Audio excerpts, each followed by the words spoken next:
तेरी मेरी कहानियाँ से सभी अपडेट पाने के लिए बेल आइकन दबाएं। आज की कहानी है छोटी बहू की समझदारी। कमला, जा जाकर 2 कप चाय बना ला। ठीक है अम्मा, अभी लेकर आई। सरस्वती जी ने अपनी कामवाली कमला से कहा। सुन, साथ में थोड़े पकोड़े भी तल लेना, तेरे बाबूजी को बहुत पसंद है। ठीक है अम्मा, बस अभी लाई। और कमला रसोई में जाकर चाय और पकोड़े बनाने में व्यस्त हो गई।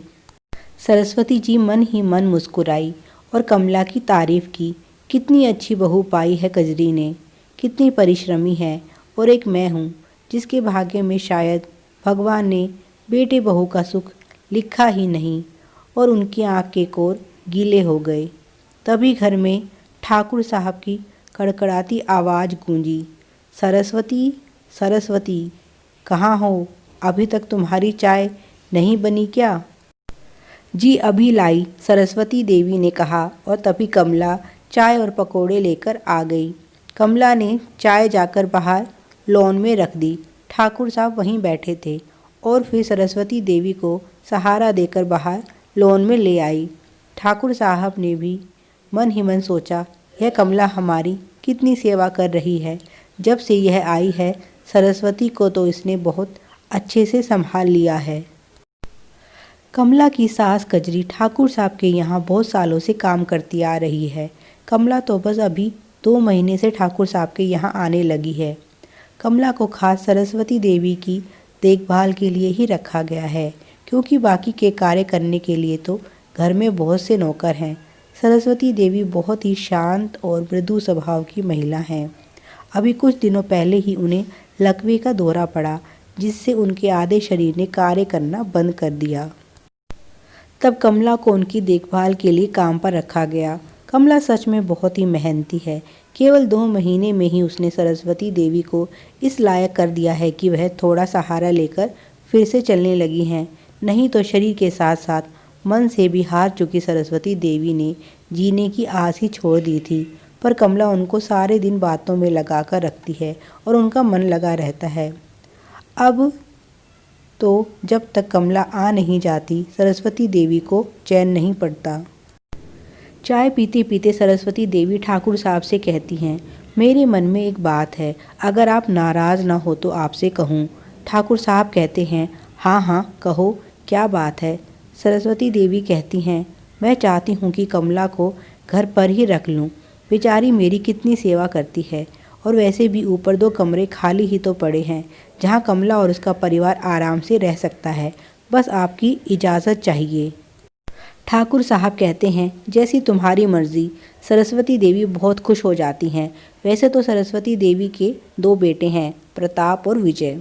प्रताप उनका बड़ा बेटा है, जिसकी शादी उन्होंने बड़ी ही धूमधाम से ऊंचे खानदान में की। पर बहू कुछ ज़्यादा ही संस्कारवान निकली और उसने अनपढ़ सरस्वती देवी की कोई कद्र नहीं की, बल्कि लड़ झगड़ कर अलग रहने चली गई। सरस्वती देवी की सारी उम्मीदें अपने छोटे बेटे विजय पर टिकी थी, पर विजय ने भी उन्हें धोखा दिया। पर इसमें विजय की भी कोई गलती नहीं थी। विजय बहुत ही पढ़ा लिखा और समझदार लड़का है, और उसने जब अपनी भाभी का माँ के प्रति व्यवहार देखा तो उसका मन बहुत दुखी हुआ। उसने तभी फैसला कर लिया था कि वह भूल कर भी किसी अमीर परिवार की लड़की से शादी नहीं करेगा। उसकी मुलाकात सुमन से हुई, जो उसके साथ ही पढ़ती थी, और कब यह मुलाकात प्यार में बदल गई उसे भी पता नहीं चला। सुमन पर सबसे बड़ी समस्या यह थी कि सुमन नीची जाति से संबंध रखती थी और उसके माता पिता जात पात को बहुत ज़्यादा मानते थे। विजय ने अपने माता पिता के खिलाफ जाकर सुमन से शादी कर ली, और जब इस बात का पता सरस्वती देवी को चला तो उन्हें दौरा पड़ गया। ठाकुर साहब ने गुस्से में विजय और उसकी पत्नी को घर में नहीं आने दिया, और तब से वह अपनी पत्नी के साथ अलग रह रहा है। सरस्वती देवी इस दुख से उबर नहीं पा रही हैं, पर अब कमला का साथ पाकर धीरे धीरे वह तन और मन से ठीक हो रही हैं। अगले दिन ही सरस्वती देवी कमला से कहती हैं, कमला, मैंने तेरी और तेरे परिवार के रहने की व्यवस्था ऊपर के कमरों में कर दी है। तू कल ही अपना सामान लेकर आ जा। यह सुनकर कमला कहती है, अम्मा, यह आप क्या कह रही हो? मैं भला यहाँ कैसे रह सकती हूँ? क्यों, तू यहाँ क्यों नहीं रह सकती?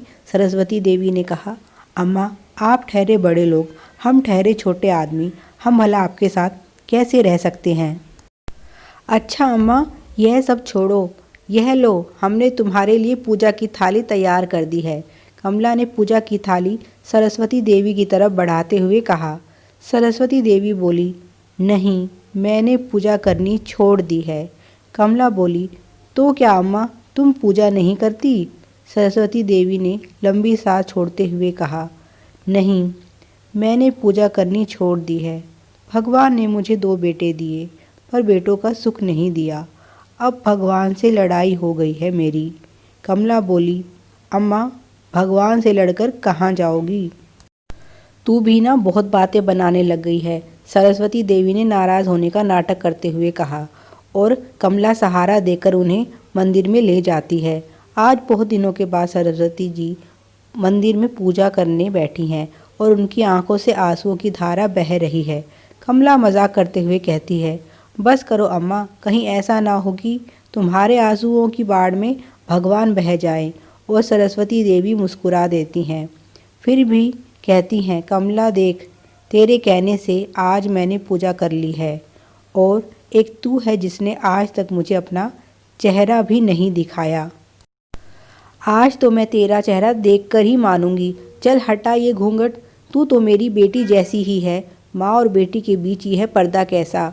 और सरस्वती जी कमला का घूंघट उठाने के लिए हाथ बढ़ाती हैं तो कमला पीछे हट जाती है और कहती है, अम्मा जी, आपको कसम है, फिर कभी ऐसा मत करना।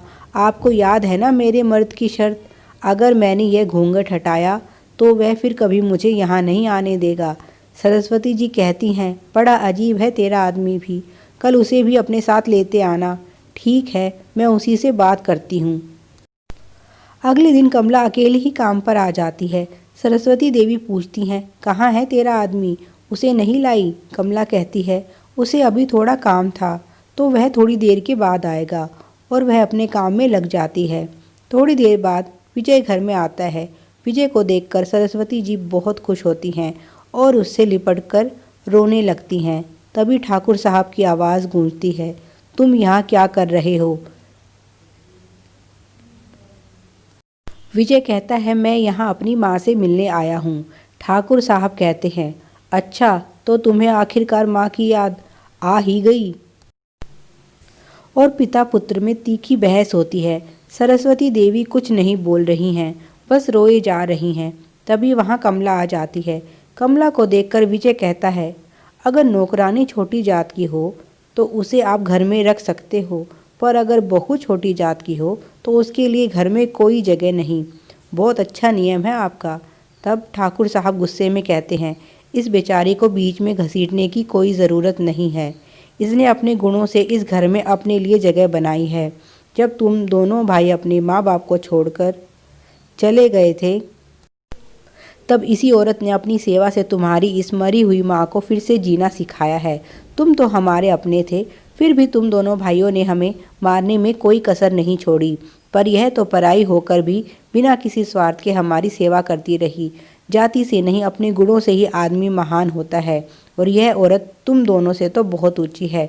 बस यही शब्द तो मैं आपके मुंह से सुनना चाहता था पिताजी। विजय ने कहा, मैं भी तो आपको उस दिन यही समझाना चाहता था, पर उस दिन आपको मेरी बात समझ में नहीं आई।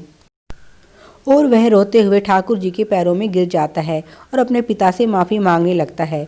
विजय कहता है, आप दोनों का दिल दुखाने का हमारा कोई इरादा नहीं था पिताजी, फिर भी हमारे कारण आपका दिल दुखा है तो उसके लिए हम माफ़ी चाहते हैं। और फिर वह कमला को कहता है, कमला अपना घूंघट हटा दो। कमला जैसे ही घूंघट हटाती है तो ठाकुर साहब और सरस्वती देवी दोनों ही देखकर हैरान रह जाते हैं, क्योंकि यह और कोई नहीं, उनकी बहू सुमन है।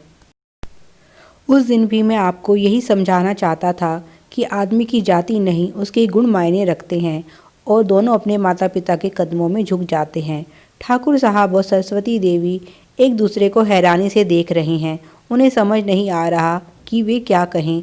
सरस्वती देवी सुमन को उठाकर अपने गले से लगा लेती हैं और कहती हैं, बहू मुझे माफ़ कर दे, मैंने तेरे साथ बहुत गलत किया। बिना तुझे जाने समझे तुझे घर से निकाल दिया और फिर भी तूने मेरी इतनी सेवा की। आज मुझे भगवान से कोई शिकायत नहीं है। आज मैं बहुत खुश हूँ कि उसने मुझे तुझ जैसी बहू दी है। आज सुमन की समझदारी के कारण उनका परिवार फिर से एक हो गया था। जब सुमन को पता चला कि उसकी सास को दौरा पड़ा है तो उसे बहुत दुख हुआ और उसने विजय के साथ मिलकर यह योजना बनाई और फिर घर की पुरानी नौकरानी कचरी को विश्वास में लेकर उसकी बहू कमला बनकर ठाकुर साहब के घर में पहुंच गई और दिन रात अपनी सेवा और लगन से आखिरकार उसने अपने सास ससुर का दिल जीत लिया और इस तरह से अपने परिवार में फिर से खुशियां ले आई। Please like, share and subscribe. Thanks for watching.